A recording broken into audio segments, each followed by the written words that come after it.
Assalamualaikum warahmatullahi wabarakatuh. Kami dari kelompok 4 akan membuat video observasi mata kuliah profesi pendidikan non formal dengan judul Pamong atau Tutor dalam Pendidikan non formal. Sebelumnya, perkenalkan nama saya Marfadila dengan NIM 240055017 dari rekan saya. Dan saya Ananda dan Sule Putri dengan NIM 240055055.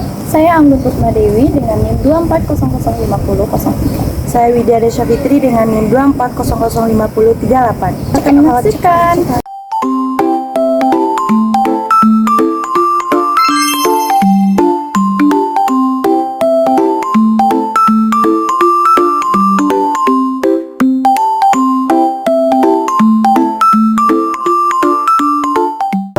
Atas waktunya.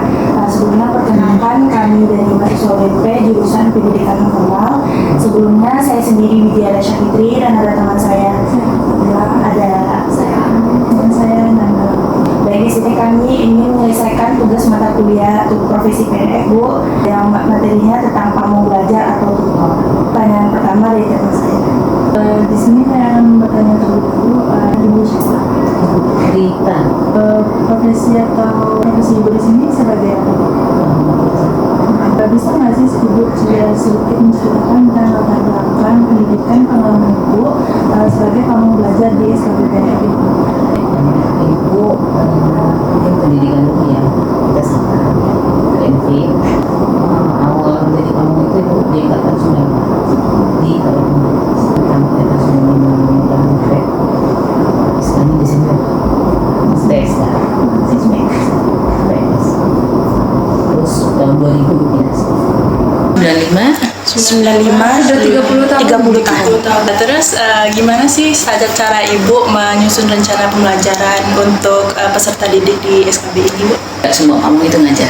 Ada yang tugasnya merencanakan program, identifikasi, hasil edukasi, silabus, RPP. Kan pamong ini mulai dari ada namanya peraturan Permen 21 2024. Pamong itu akan dialihkan menjadi guru non formal.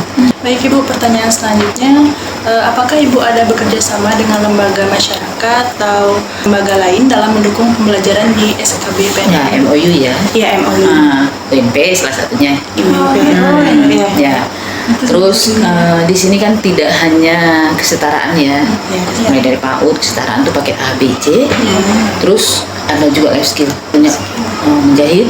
Kita kerjasama sama Maharani namanya. Jadi kita kerjasama juga tempat magang dia, PPK, tempat komputer. Anak-anak kita kan misalnya ada jadi ada kece vokasinya itu IT gitu. Kalau menurut Ibu tuh bagaimana sih Ibu tuh menjaga kualitas profesionalisme dalam pekerjaan Ibu sebagai pamong? Ya. Kalau sebagai pamong itu kita harus melakoni dulu ya tupoksi kita ya. Kalau Ibu nih Madia namanya, kan pamong itu ada pertama muda Madia tingkatannya gitu kan. Kita mulai pertama diangkat tuh 3A gitu namanya pertama.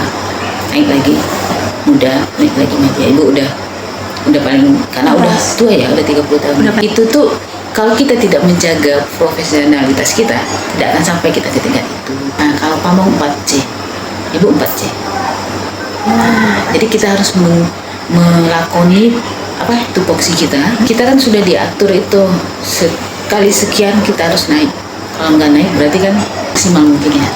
Jadi itu karena pegawai itu udah diatur. Hari itu sekian jam, kita jalani itu, lakukan itu. Tapi ada bukti fisiknya. Nah, kalau di setiap program kan pasti ada tuh tantangan. Gimana sih tantangan Ibu tuh dalam menjalankan tugas Ibu tuh sebagai pamong? Kayak kesetaraan misalnya. Anaknya kan tuh kita tidak hanya usia sekolah ya. Di atas usia sekolah yang sasaran kita itu menengah ke bawah, ekonominya, sosialnya, semualah, kemampuan intelijensinya, akademiknya ya, menengah ke bawah. Sedangkan di sini aja yang mau sekolah itu mungkin orang tuanya, mungkin orang di sini, orang SKB-nya yang mau anaknya sekolah gitu. Kalau anaknya kayaknya nggak mau di sekolah, tantangan berat itu. Kalau di sini kita ada 3 kan, tatap muka, tutorial, mandiri.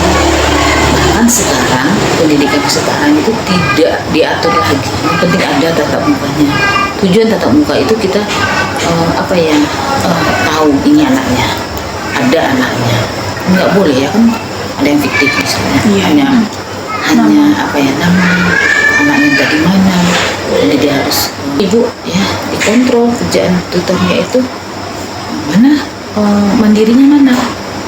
Terus setelah dia mandiri kan ada tutorial, ada feedback lah dari ada ditanya kayak ada apa, ada laporan dari anak gitu. Itu berat sebetulnya ya, identifikasi motivasi anak bukan di kelas, ke sana ke rumahnya gitu, kita kunjungi anak dengan tantangan yang nakal, merokok. Kan kita segala terbatas ya, ruangan terbatas, nggak kayak formal. Dengan ruangan 5 kita harus ada A, B, C, gitu kan. Kelas 1, kelas 2, kelas 3 kan gitu kan. Nah, gimana caranya? Ya, kita atur jamnya pagi dan siang. Nah, awal belajar itu ada kesepakatan belajar sama anak gitu, dihitung mana yang kerja, mana yang bisa jam sekian. Tidak juga kita sesuai sama dia, itu repot juga ya. Tapi kita kelompokkan. Itu tiap hari atau ada 3 kali seminggu. 3 kali seminggu Yang tatap muka. yang tetap muka. Selebihnya nanti Mandiri itu tuh dia. Kalau menurut Ibu tuh apa sih peran dari pamong belajar ini untuk kualitas pendidikan yang sekarang ini? Kota yang kesetaraan ini kan melayani masyarakat yang putus sekolah, yang sama sekali tidak punya biaya untuk sekolah, yang ya putusnya karena apalah gitu kan, karena nakal, karena uang orang tua yang nggak ada. Ya kita situlah peran kita, karena kita juga bikin kelas jauh di sana kan, kita bikin kelas jauh. Pokoknya kita beri solusi, yang penting mereka itu tuntas pendidikan dasar awalnya dulu ya, yang 9 tahun ya, terus SMA-nya pakai C ya, di situ gitu.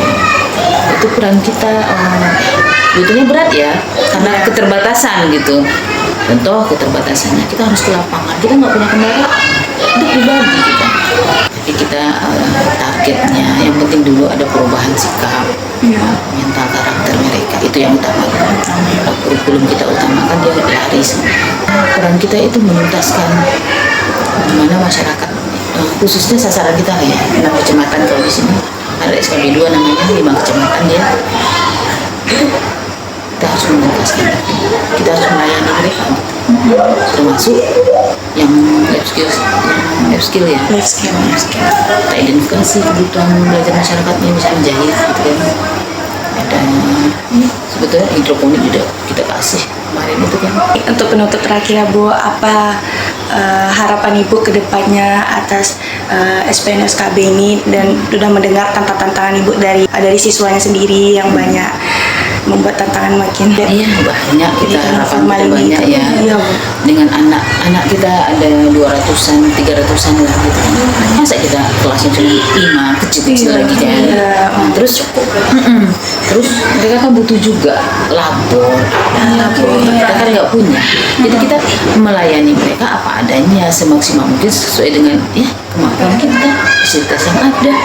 Itu dalam segi fasilitas ya, Bu. Fasilitas. Kurikulum bisa menyesuaikan yang lokalnya, kurikulum satuan namanya. Terima kasih Bu, udah mau meluangkan waktunya sebentar untuk kami. Apabila ada kata-kata kami yang salah, mohon maaf ya Bu. Assalamualaikum warahmatullahi wabarakatuh.